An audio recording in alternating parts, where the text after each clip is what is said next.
This is GM Word of the Week, and I'm Fiddleback. Adamant. When it comes to mystical materials that have cross-pollinated the fantasy pop culture spectrum, none is more famous than adamant, or adamantium, or adamantine, or adamantite. Because that stuff sure does have a lot of names, doesn't it? It's kind of ironic that the name of the stuff is so changeable, seeing as how it is primarily known for being firm, unbreakable, and immutable. But the irony doesn't begin and end with fantasy pop culture. In point of fact, adamant, we're just going to keep calling it that, has a very soft, malleable, and mutable history. Yes, history. Most people would be surprised to learn that adamant was, and is, a very real thing. Actually, it is, and was, several real things. It's complicated. The trouble is, it's kind of hard to break down adamant. And yes, pun intended. Because adamant is one of those things that just gets little throwaway mentions here and there. In fantasy and literature and mythology, even in Dungeons and Dragons, it's kind of hard to figure out where adamant first appeared. Its most prominent definition came in the 3rd edition era, where it was codified as a dark, non-magical metal that could be used in place of iron or steel in weapons or suits of armor. Items made of adamantine, it was adamantine in that edition, items of adamantine were much more durable than their iron or steel counterparts and also much heavier. But adamant appears to have entered the game much earlier. In the Advanced Dungeons & Dragons 2nd edition Dungeon Master's Guide, it was briefly listed as one of several unusual metals from which weapons and armor might be crafted. It was also expanded a bit in a few supplements of the same era, including the Arms and Equipment Guide and the definitive work on dwarves in the Forgotten Realms, Supplement FR11, Dwarves Deep, by Ed Greenwood himself. Actually, Dwarves Deep went into a little detail about the name, explaining that the word adamant refers to the metal in its pure form, whereas adamantine was an alloy made by dwarves. Dwarves loved to make massive, heavy suits of indestructible armor from the stuff.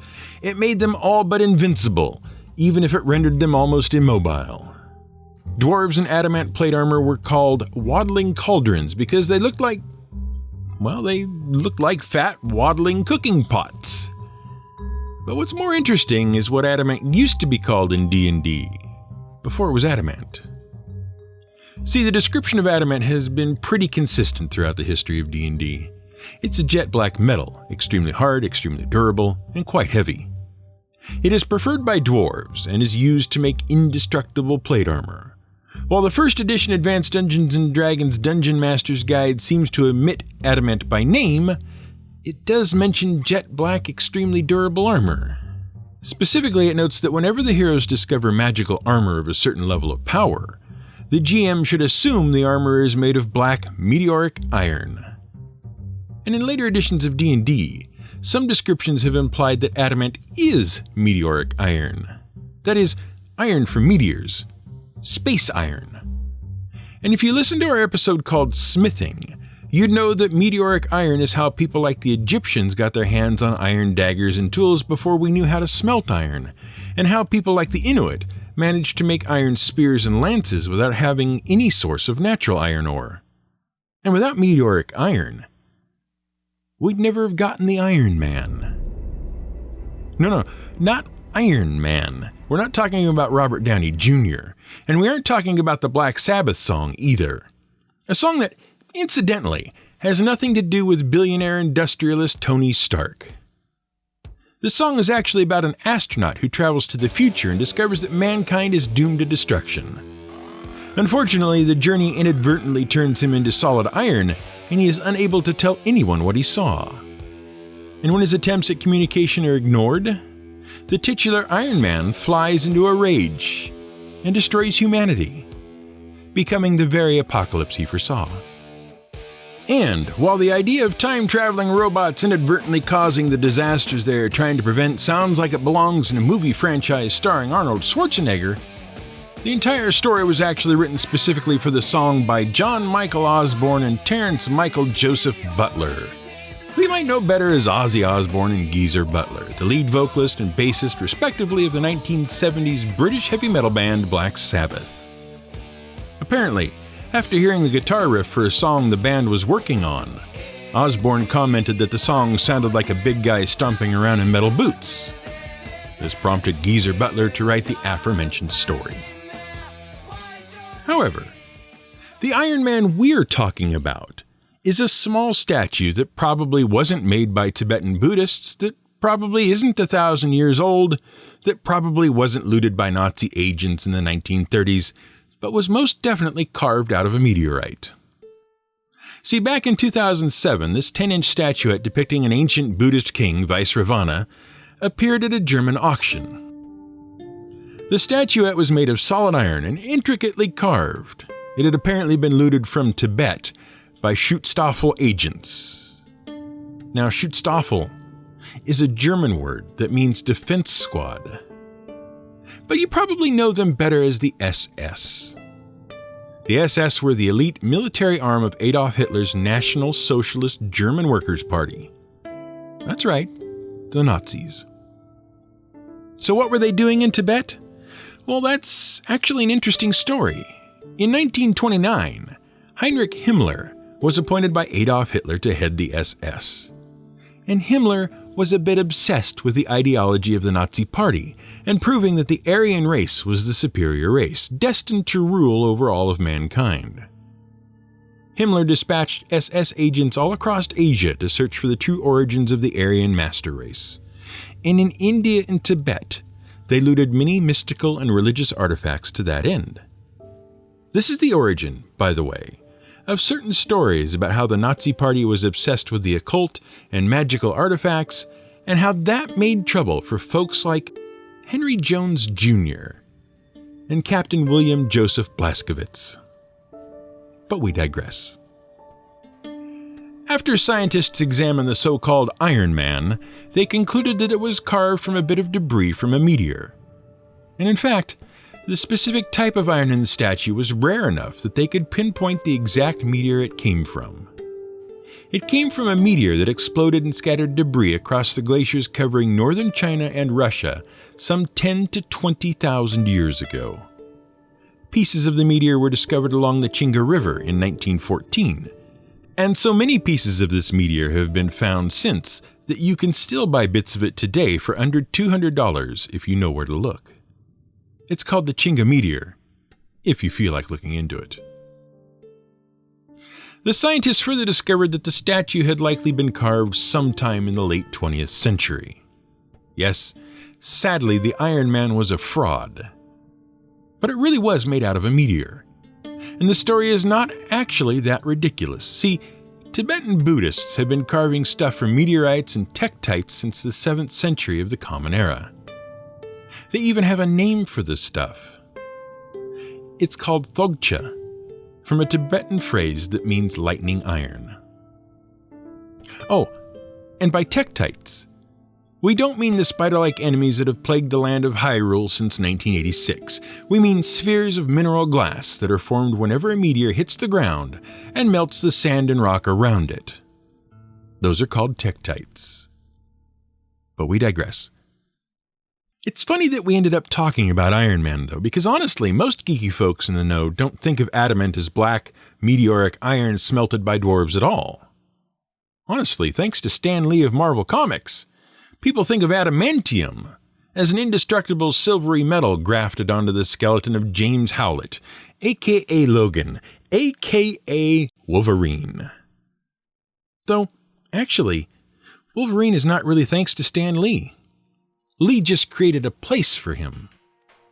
See, early in the 1960s, Marvel Comics editor and writer Stan Lee and artists including Jack Kirby had taken their superhero comics in a different direction. The comics had become focused more on character-driven stories and interpersonal conflict than on action and adventure. And this focus was due to some important changes that had taken place in the comic books industry. See, comics became remarkably popular during World War II in the United States. They provided cheap, portable entertainment to soldiers overseas. But after the end of the war, superhero comics went into a decline. Instead, comic books began to focus on crime stories, horror stories, and romance. But just as happened with Dungeons & Dragons later, several controversies arose about the connection between comic books and juvenile crime.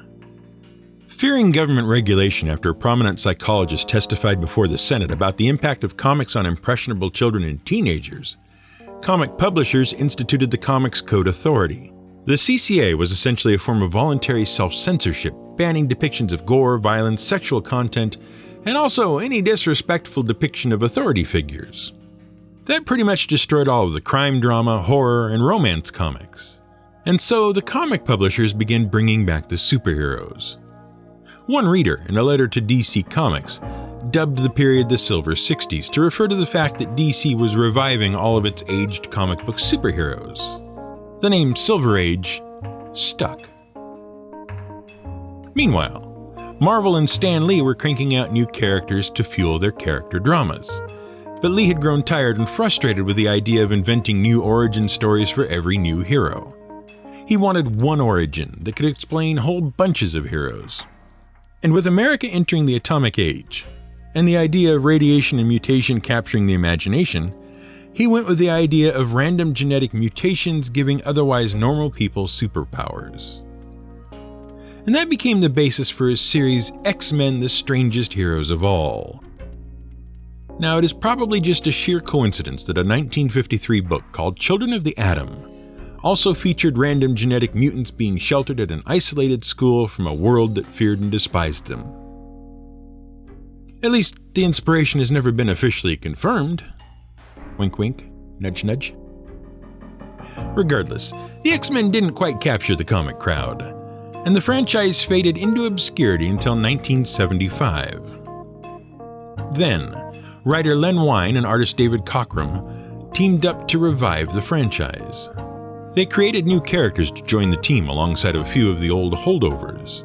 Among their new characters was a Canadian mutant with the ability to regenerate from injury. The character, Wolverine, had also had the indestructible metal, adamantium, grafted to his bones by a mysterious covert agency.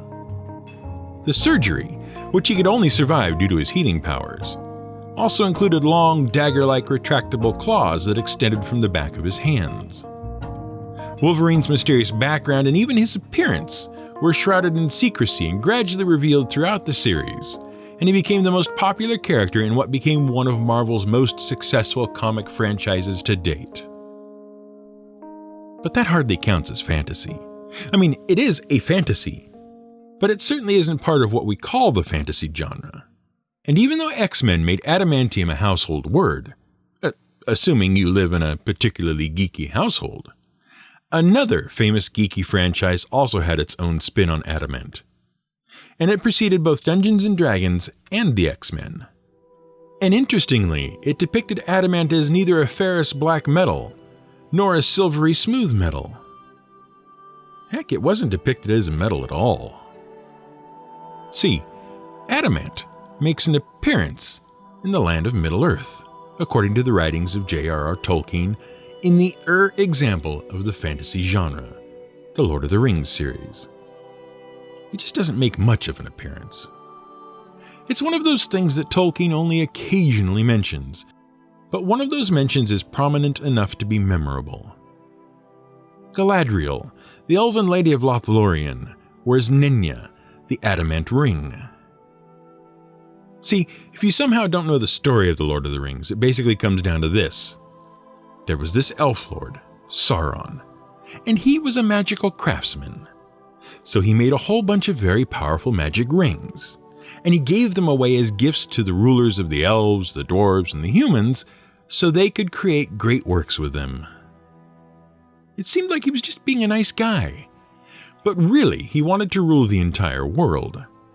He secretly made a special ring for himself that would allow him to bind and control those who wore the other rings. The One Ring, to rule them all. The human kings were corrupted and enslaved by Sauron as wraiths. The dwarves lost or destroyed theirs gradually, and the elves kept them and used them and resisted Sauron's will. Because Tolkien thought elves were just the baddest of badasses. Anyway, Galadriel ended up with a ring named Nenya.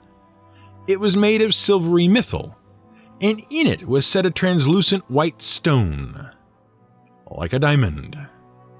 A stone made of adamant. Yep, in Middle-earth, adamant is an indestructible gemstone.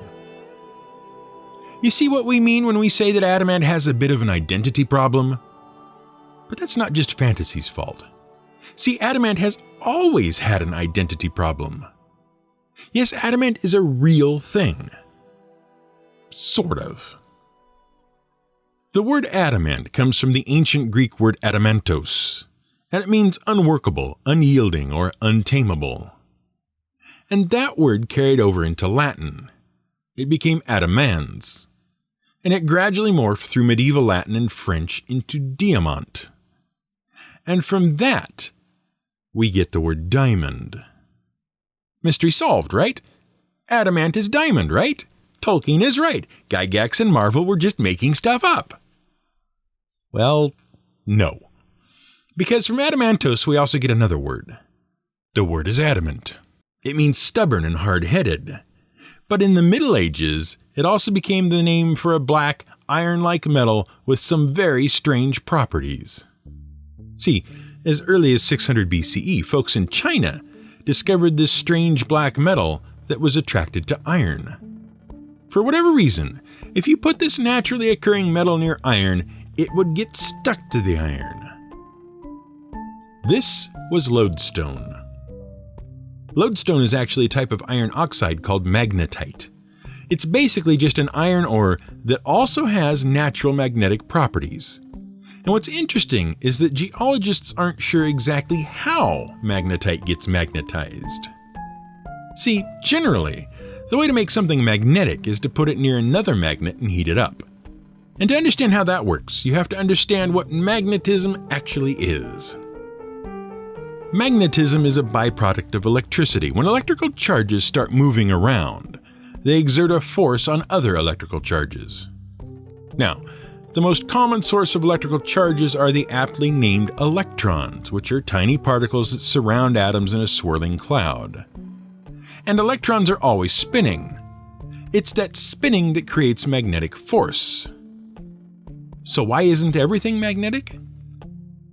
Well, first of all, because most electrons are naturally paired off with partner electrons, and those electrons always spin in opposite directions. So their magnetic forces cancel out.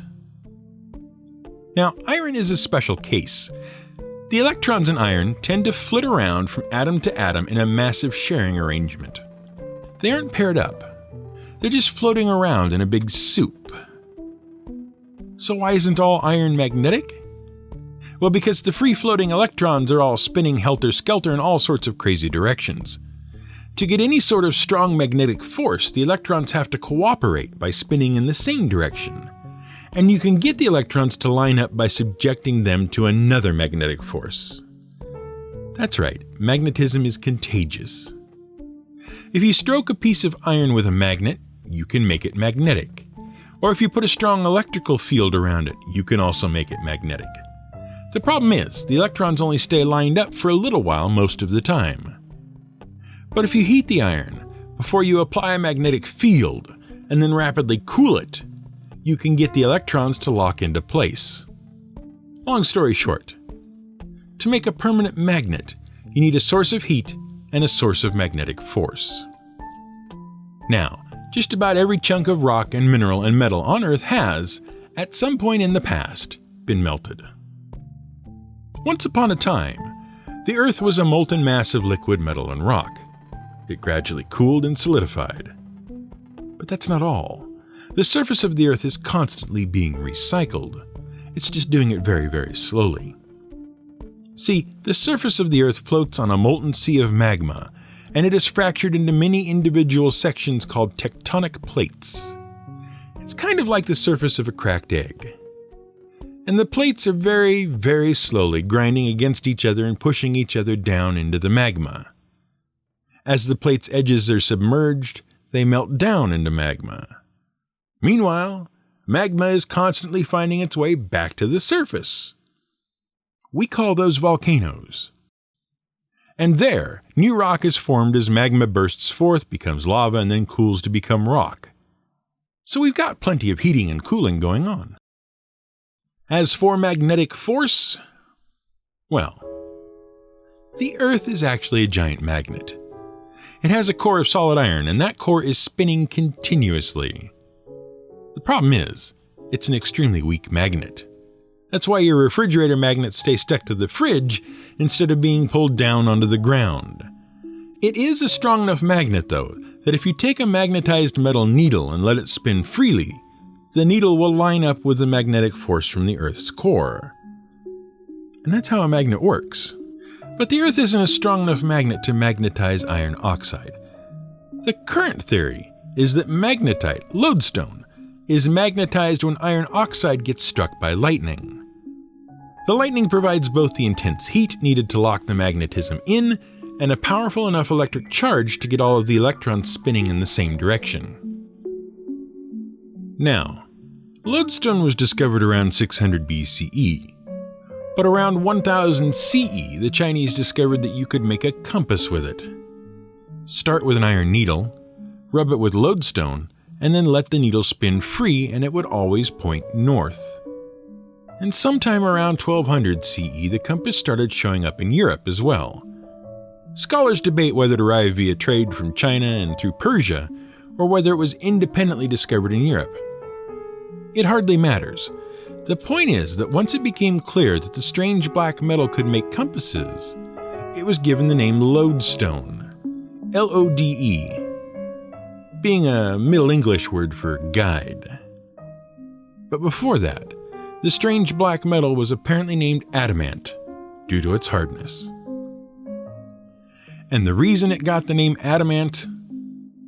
Well, no one seems to be quite sure.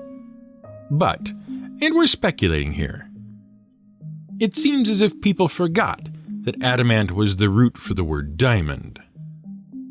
But they hadn't forgotten that adamant was a thing. See, the word adamant shows up a lot in mythology and classical literature, going all the way back to the ancient Greek days.